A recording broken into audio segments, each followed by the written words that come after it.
Je pense que tous ceux qui sont ici ont entendu parler de palette et savent à quel point cela a été une découverte de l'art pour tous, si je peux dire, et de l'entrée dans l'histoire de l'art, parce que bon, il suffit pas de voir des tableaux de temps en temps à la télévision ou même dans un musée pour comprendre ce qu'est l'art, et c'est ce que nous ont permis les nombreuses émissions de Alain Jobert.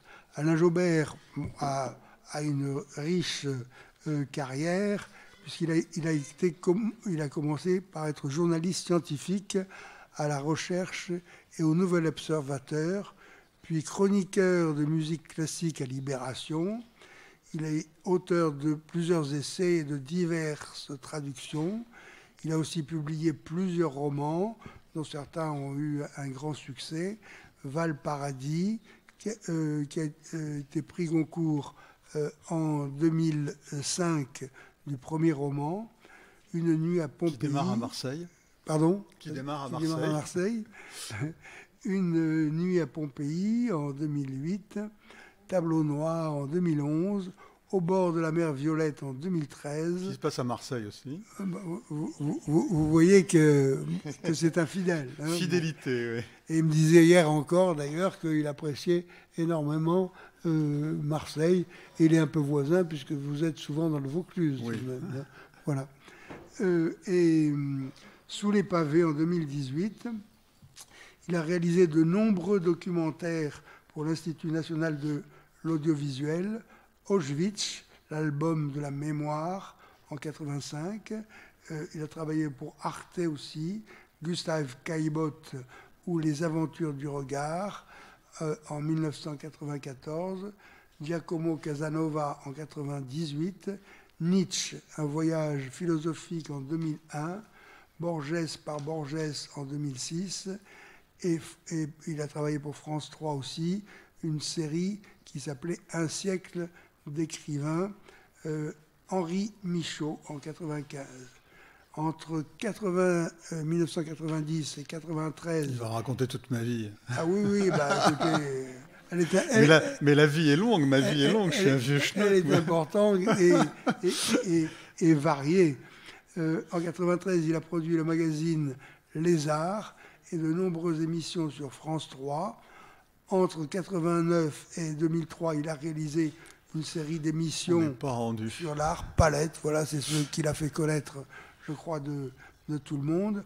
Autrement dit, 50 films produits par Arte, dotés de nombreux prix internationaux et diffusés dans le monde entier. Il est aussi l'auteur de 2 livres d'art, Turner, Carnet secret, dont on a vu exposer une partie à l'exposition Turner qui a eu lieu à Aix-en-Provence il y a quelques années.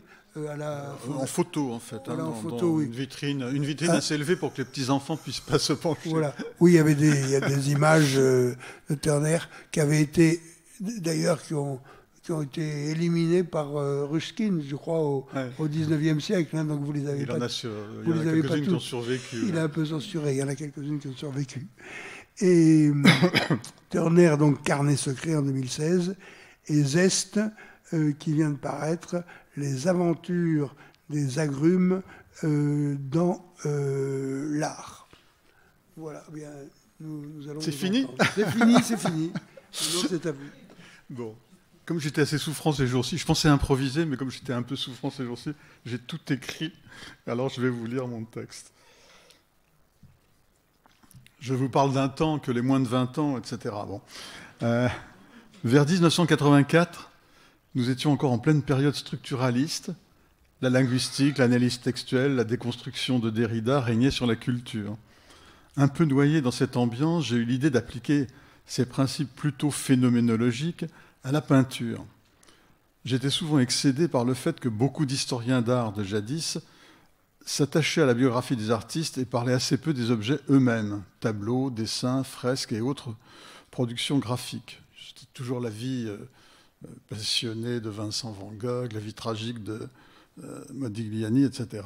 Et moi, ça me hérissait beaucoup. J'ai rédigé l'esquisse d'un film où l'on analyserait une œuvre, un tableau par exemple, en évoquant que les circonstances de sa fabrication. Quel commanditaire, pour quelles circonstances, de quels matériaux est-il composé, quel support, quel pigment, quelle préparation et quel geste pour aboutir à l'image que nous connaissons. Quel a été le destin de l'œuvre après son achèvement, et ainsi de suite. Il s'agissait d'éliminer au maximum le romantisme des vies extraordinaires et la psychologie imaginaire dont certaines époques ont été très friandes, et la nôtre encore, au profit de la pure description d'un objet d'art que mon texte aurait extrait de son mur de musée pour en faire le découpage précis à la façon des encyclopédies présentant en pièces détachées la bicyclette ou la baleine. Je fis donc un plan pour une émission de 30 minutes en prévoyant 1 minute pour le support, 1 minute pour les pigments, 1 pour les pinceaux, 2 ou 3 pour la description de l'image, etc. Plan d'une grande absurdité, bien sûr. J'ai donné ce projet à Thierry Garel, un des producteurs de l'Institut national de l'audiovisuel avec qui je travaillais beaucoup à l'époque. 3 ans de silence, j'avais complètement oublié cette idée ambitieuse et un peu ridicule lorsque je reçus un coup de téléphone de Thierry Garel. Il avait quitté l'INA pour fonder avec d'autres la nouvelle chaîne franco-allemande, la 7, qui deviendrait bientôt Arte. Il était prêt à produire un prototype et me demandait de préparer très vite un projet de film. J'étais très ennuyé. J'imaginais que le Louvre et les autres grands musées étaient des forteresses bien défendues et qu'à moi, complètement autodidacte en matière d'art et peu connu par ailleurs, on ne m'autoriserait pas à faire un film selon mes principes sur l'un des tableaux de leur collection. Ou bien j'imaginais qu'on me ferait passer une sorte d'examen. J'ai eu une idée. Depuis de nombreuses années, je passais 2 ou 3 fois par an quelques jours à Venise.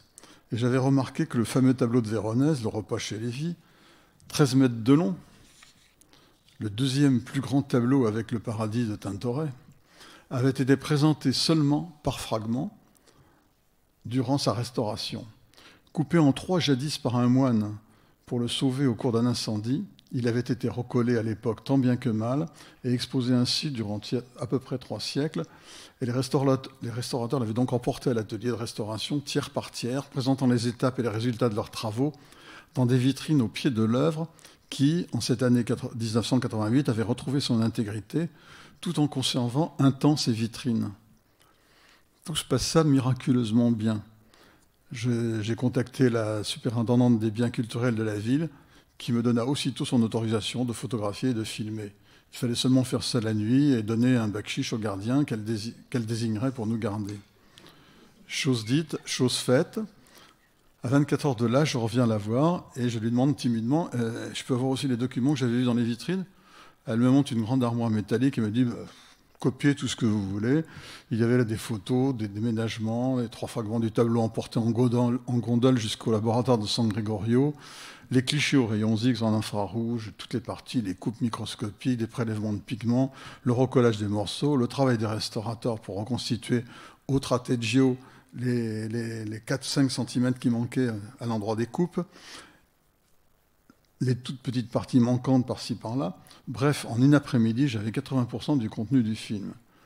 Lorsque j'ai demandé à la superintendante à qui je devais m'adresser pour me faire établir une facture et régler tout cela, elle a fait un geste de la main comme on chasse une mouche, elle a émis un vague son du genre « pout » et m'a fait signe que je pouvais disposer.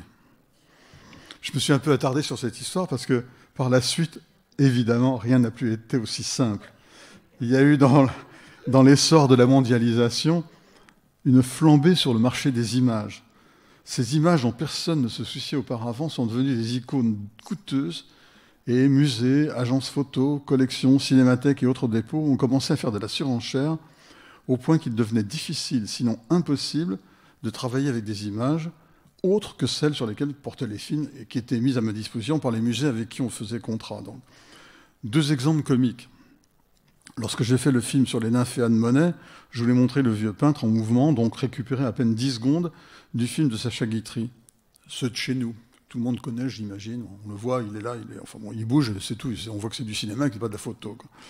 Le notaire qui gérait l'héritage de l'Anna Marconi, la veuve, a demandé 100 000 francs. 10 briques, comme on disait à l'époque. J'ai abandonné. Même genre d'histoire avec Seurat.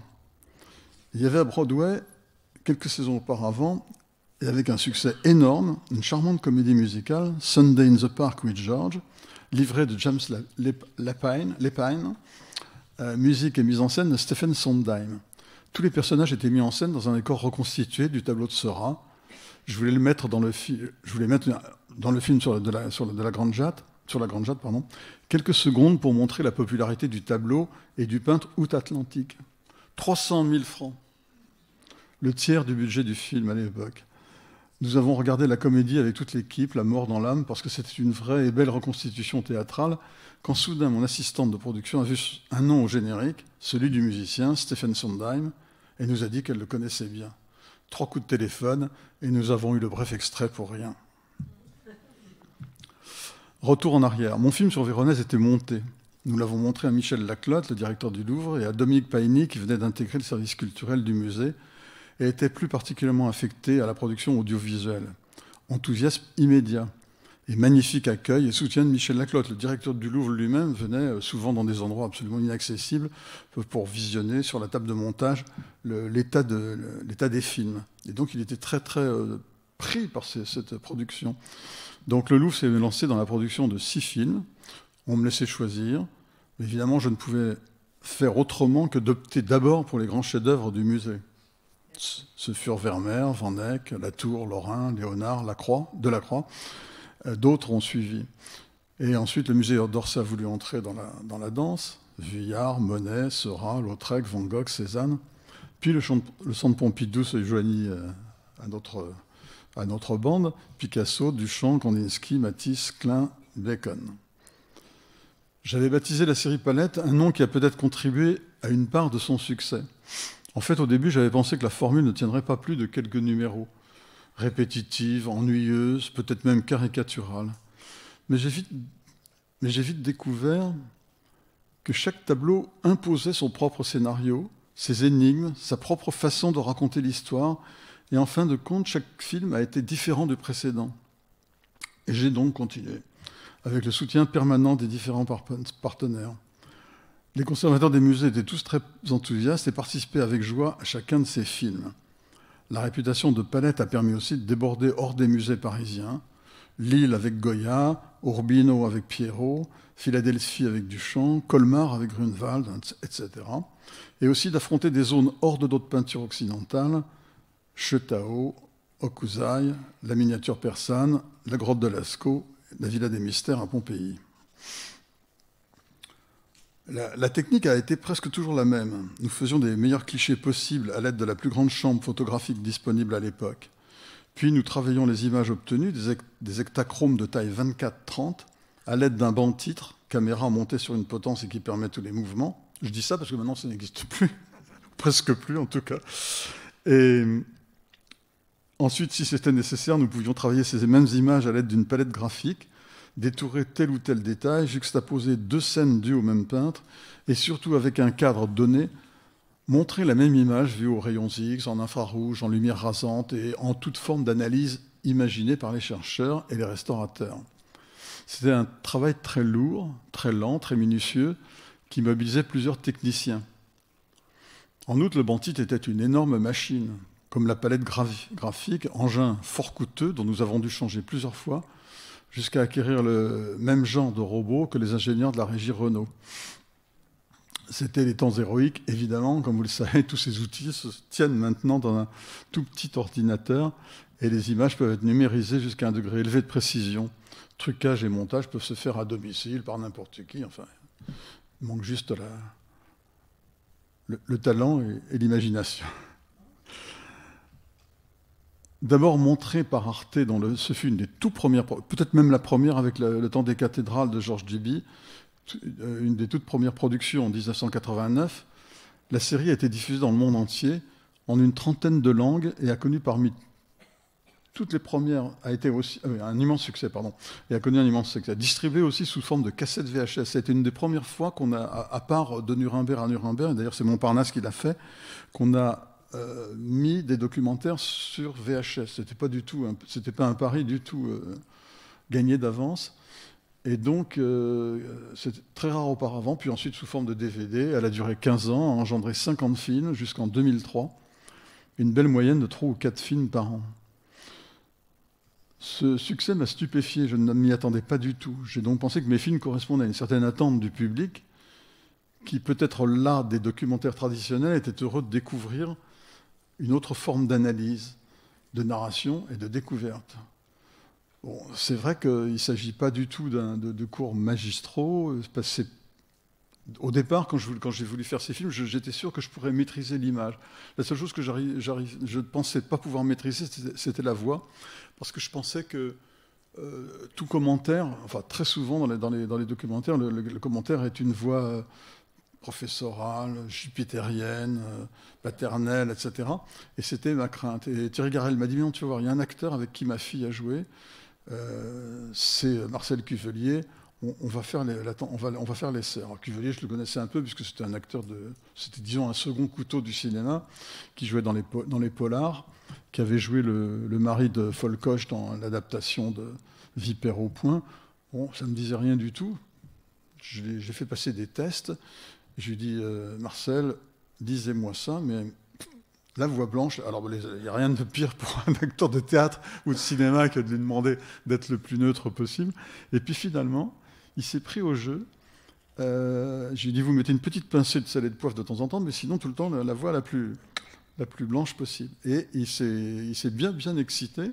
Et pendant ces 15 ans, donc, il a fait les 50 commentaires. Bon, il y a eu des hauts et des bas. Il y a eu un moment où il a eu un infarctus et donc les formants de la voix étaient un peu tombés. Mais enfin bon, ça a été aussi une des grandes réussites de Palette, je crois, c'est cette voix. Bon, j'ai déjà tant de fois évoqué la genèse et les aventures de cette entreprise que je ne voudrais pas en reprendre aujourd'hui toute l'histoire, mais plutôt m'attarder sur 2 thèmes. En premier lieu, le plaisir qui a été pour moi et pour mes collaborateurs de travailler directement sur les œuvres elles-mêmes, grâce à cette confiance très vite établie avec les 3 musées déjà cités, mais aussi avec plusieurs autres, en France, en Italie, en Belgique ou aux États-Unis. Cet émerveillement que chaque fois j'ai ressenti au contact de ces tableaux a certainement été perçu par les spectateurs et a sans doute fait aussi partie de la séduction de la série. Évidemment, on arrive dans un musée, on vous sort le tableau, on le photographie à l'endroit, à l'envers, la tête en bas, les pieds en l'air, et on s'approche de très près, on voit la matière, et ça, c'est quelque chose que nous ressentions très très violemment, enfin, en quelque sorte, c'est-à-dire le contact physique avec les œuvres. Je parle des tableaux, mais ça aurait pu être aussi autre chose, puisque dans le cas de la gravure japonaise, c'était beaucoup plus fin, autre chose, quoi. Et le spectateur, je pense, l'a ressenti aussi. Cet émerveillement que chaque fois j'ai ressenti au contact de ces tableaux a été certainement perçu par les spectateurs et a aussi sans doute fait partie de la séduction de la série. Et donc on en retient des moments aventureux et éblouissants demeurent. On m'a décousu entièrement la Dame à la licorne, stupéfiante après-midi. On enlève la doublure et on rentre dans cette tapisserie absolument fabuleuse où on découvre exactement comme d'ailleurs à l'Apocalypse d'Angers qu'il y a les vraies couleurs à l'intérieur, beaucoup plus aiguës évidemment que celles que vous pouvez voir. Et puis on l'a fait pas seulement pour moi, mais aussi pour faire des prélèvements pour les laboratoires de Champs-sur-Marne. Un échafaudage majestueux construit sur l'hôtel de la Chapelle Cornaro à Saint-Louis-des-Français par un ancien charpentier de Bénure à Cinecittà pour atteindre des tableaux du Caravage qui sont tellement soudés au mur que personne ne peut les voler. Donc on peut abattre l'église et emmener les murs, mais on ne peut pas voler les tableaux. Parce qu'il y a eu une tentative de vol, je ne sais plus lequel d'ailleurs. Ah oui, c'est l'ange au-dessus sans doute. Il y a eu une tentative de vol à une époque avec Chantal, les choses habituelles, et du coup ils ont mis une armature métallique qui est incrustée dans. Enfin bon, c'est quelque chose. Et donc on n'avait pas la possibilité, ni l'autorisation d'ailleurs, de photographier ces tableaux. On a eu beaucoup de mal, comme c'est des tableaux très foncés, ils font toujours évidemment miroir. Donc on a eu beaucoup de mal à les éclairer et à les photographier. Et donc on a fait construire un échafaudage sur lequel le photographe avait le vertige, parce que ça branlait légèrement, donc c'était des cauchemars La reconstitution parfaite de la chambre de l'astronome de Vermeer, ça c'est très bien. À ce moment-là, j'enseignais un peu à l'école des Arts Déco. J'ai proposé à quelques-uns de mes étudiants de reconstituer la chambre puisque l'hypothèse, c'était que ce que représente Vermeer, c'est parfaitement, exactement les dimensions du coin qu'il a cadré, si j'ose dire, avec un appareil photo. Et en effet, on a reconstitué au centimètre près la chambre de Vermeer. Ils ont fait avec du bois, du tissu, etc. Celle de la flagellation de Pierrot, mais alors cette fois-ci, c'était en image de synthèse, évidemment, parce que ça n'aurait pas été possible sinon. Puis des moments absolument heureux aussi, comme j'avais l'intention de faire donc la vague d'Okuzai. Je vais à Tokyo. Je me dis, mais comment faire pour voir comment on fabrique la chose. Je vais trouver des types qui vont faire des machins. Et puis j'arrive, on m'invite dans une séance, c'était le dimanche après-midi pour les touristes. Et il y avait un monsieur, comme ça, assis en costume traditionnel, dans la position du lotus. Et il commence à sortir une plaque, et c'était la vague de Okuzai, justement. Ah ben, j'ai dit, c'est formidable. Alors, il y avait plein de touristes qui étaient là avec leurs flashs. Je demande aux touristes japonais qui étaient très, très gentils de ne pas flasher. Et nous avons filmé 2 fois. On a recommencé 2 fois.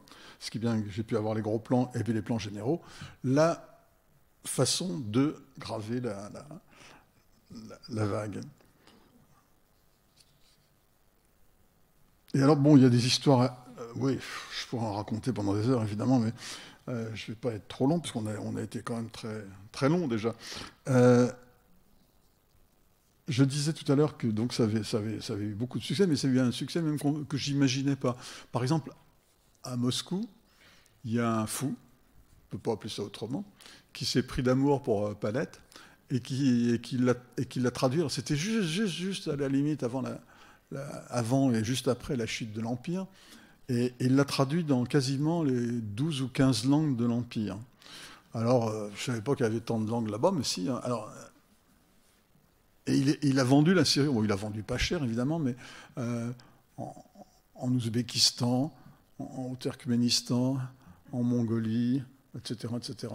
Puis, des années après, par hasard, un ami qui est ethnologue, qui travaille sur les Mongols, me dit, voilà, un soir, je suis invité sous la yourte, à dîner par le père de famille d'une tribu assez importante et tout. Alors, les yourtes sont très bien équipées, hein. Il y a des congélateurs, la télé, etc. Il y a des groupes électrogènes qui les alimentent. C'est pas du tout aussi rustique qu'on pourrait l'imaginer. C'est même très confortable. Et alors, à 8h du soir, exactement comme Arte, quand Arte diffusait, à 8h du soir, il y a juste un petit moment, des petits salam alek d'un imam quelque part. 8h du soir, Palette. Et alors, il me dit, mais j'étais stupéfié, parce que c'était justement ce soir-là, c'était la crucifixion de Picasso. Alors, la crucifixion, c'est déjà compliqué à comprendre chez nous, mais à comprendre la métaphore de la crucifixion chez Picasso, qui est un blasphème, tout en étant quand même bon, etc.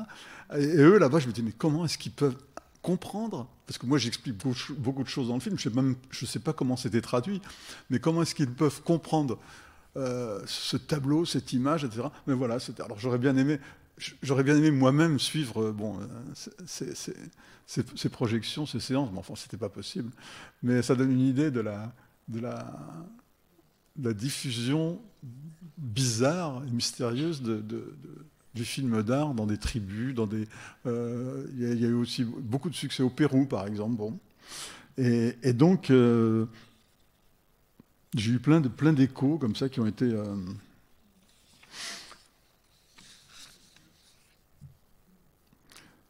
Bon, alors, je parle un peu de choses un peu drôles comme ça, mais enfin, il n'y a pas que ça.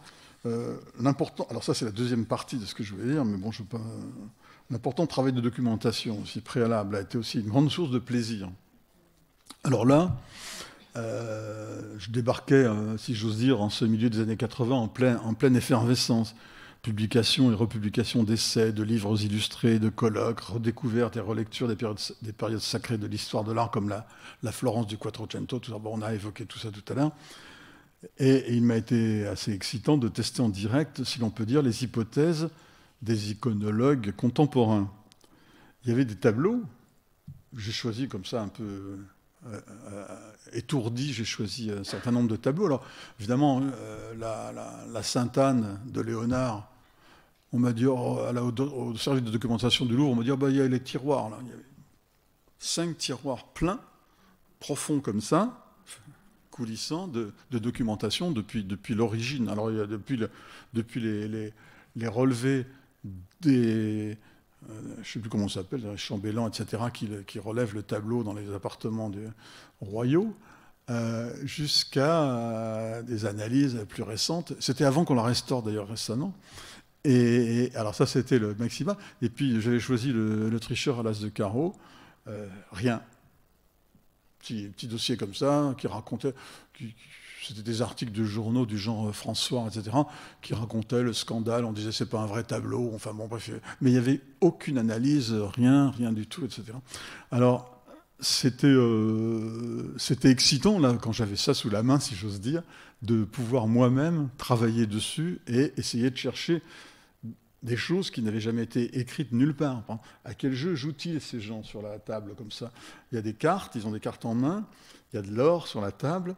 Je ne vais pas vous raconter mon film, mais il y a toute une connivence. Il y a la servante qui apparemment triche et aide le tricheur. Et alors donc déjà, trouver le bonhomme qui est savant en jeu de l'époque, l'autre qui est savant en pièces d'or. Et puis alors pourquoi est-ce que ces gens, on est sous Louis XIII, tout le monde à l'époque est habillé en sévère, en costume noir, avec des chapeaux, des feutres noirs, etc.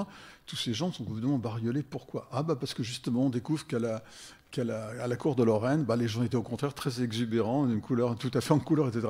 Donc c'est assez amusant parce que le film vous fait plonger dans l'histoire, dans des périodes qu'on ne connaît pas ou sur lesquelles on ne s'est pas du tout interrogé. Et c'est assez excitant de rentrer dans ce genre de conversation. Puis alors, il y a un autre aspect qui a été, pour 3-4 films, qui a été aussi assez excitant, c'est que il fallait évidemment faire Titien. Donc Michel Laclotte me dit, oui, ça serait bien, formidable. Alors, on prend le tableau, on le regarde, il était très cracra et très poussiéreux, bon.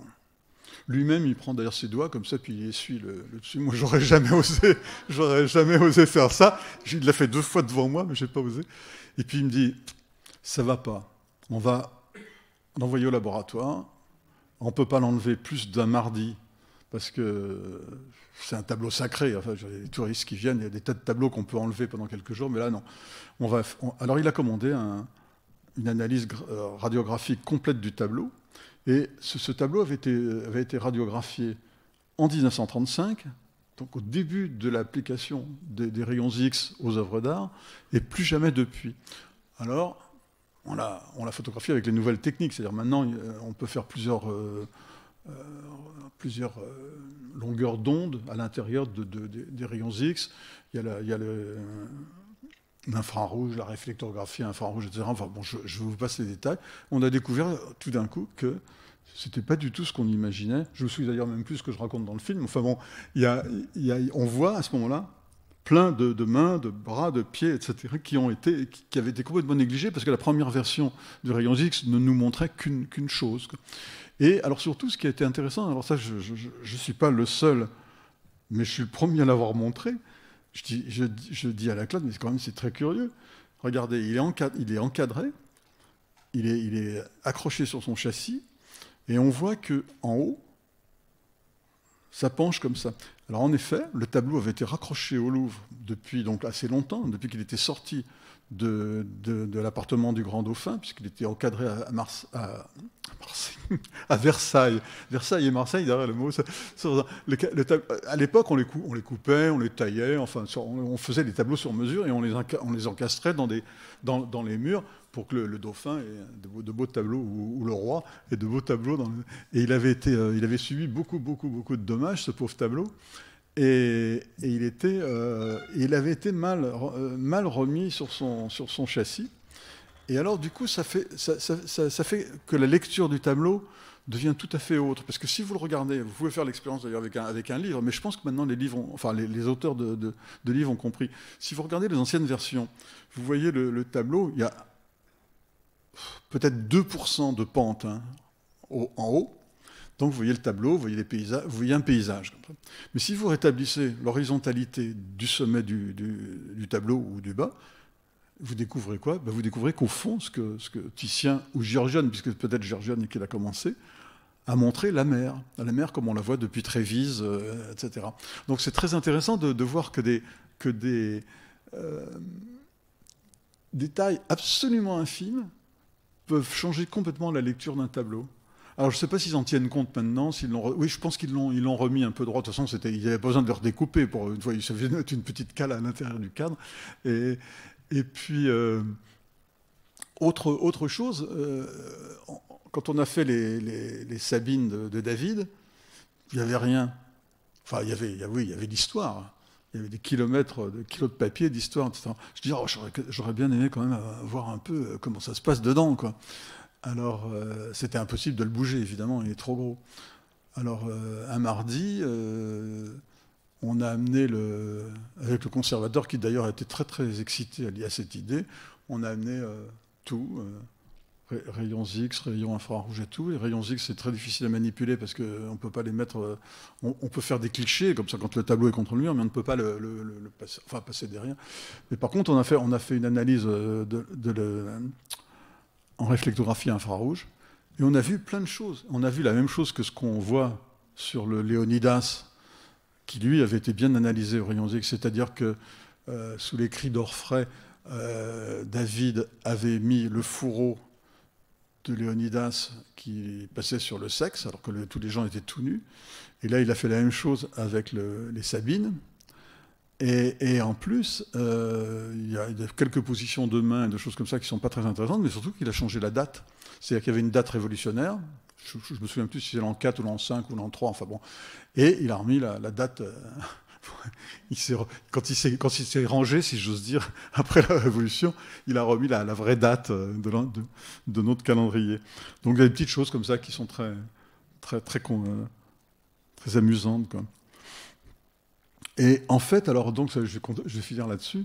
Ce qui m'a beaucoup étonné, c'est de voir avec quel appétit les lycéens, les étudiants, leurs professeurs s'étaient emparés de ces outils qui pourtant, à l'origine, dans mon esprit, n'étaient pas du tout pédagogiques. Quand on m'a dit ça, tous mes poils se hérissaient parce que j'avais un souvenir de ce que j'imaginais être le pédagogique. Et le mot me faisait peur. Je voyais plutôt dans ces films des espèces de petites fictions bâties sur un schéma hitchcockien. C'est-à-dire que je gardais toujours un détail pour ne le révéler ou ne le découvrir ou faire comme si je le découvrais que vers la fin du film. C'est-à-dire qu'il y avait une espèce d'évolution progressive et on découvrait en effet des choses qui n'expliquaient pas tout le tableau. D'ailleurs, il n'y a jamais une explication globale, puis tout change. Je peux vous raconter 2 détails de changement. Mais il y avait comment dirais-je, toujours une petite chose qu'on pouvait lancer comme ça et qui rééclairait le tableau sous un autre jour.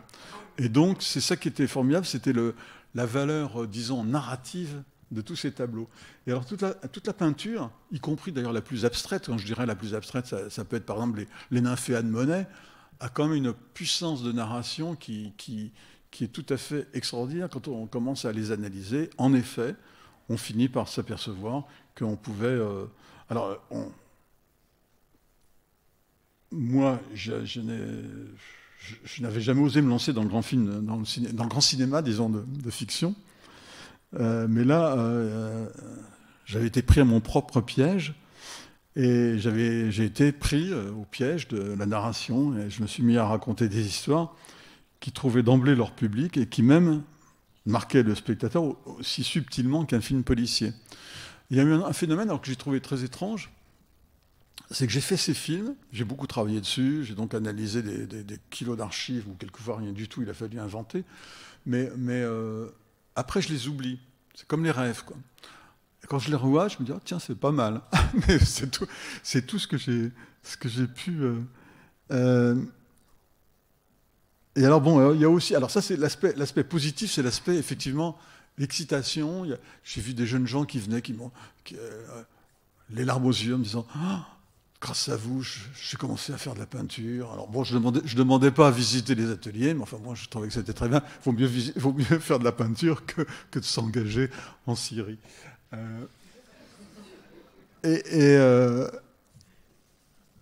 Et puis aussi beaucoup de... Alors bon, je ne parle même pas des profs, hein, parce que je veux dire, bon, souvent je leur dis, vous auriez dû me payer des droits, parce que l'éducation nationale n'a jamais mis un sou dans la Syrie.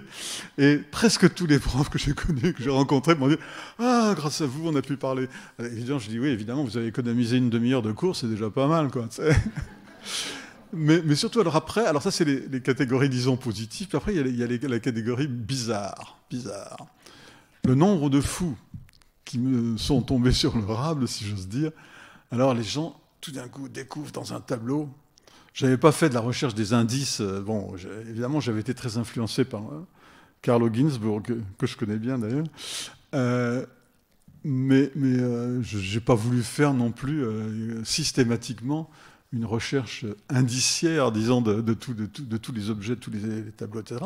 Mais le nombre de gens qui sont venus me dire « Ah, mais vous avez oublié à tel endroit, il y a un bout de machin, il y a un chiffon rouge qui dépasse, et puis vous n'avez pas vu que dans le verrou, il y a les plis à gauche, là, qui sont comme ci, comme ça. Si on les retourne, regardez, c'est la lettre E, ou je sais pas quoi. » Alors, bon, des trucs comme ça.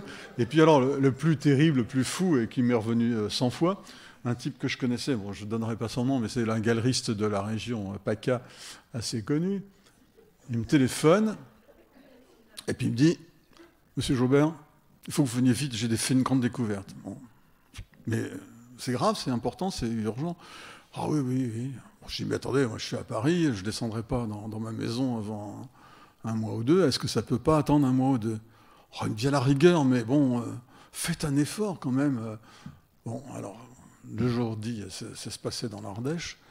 Le jour dit, je descends dans son truc, il avait un énorme dossier, il m'offre un pot à la terrasse d'un café, et il avait pris plein de représentations de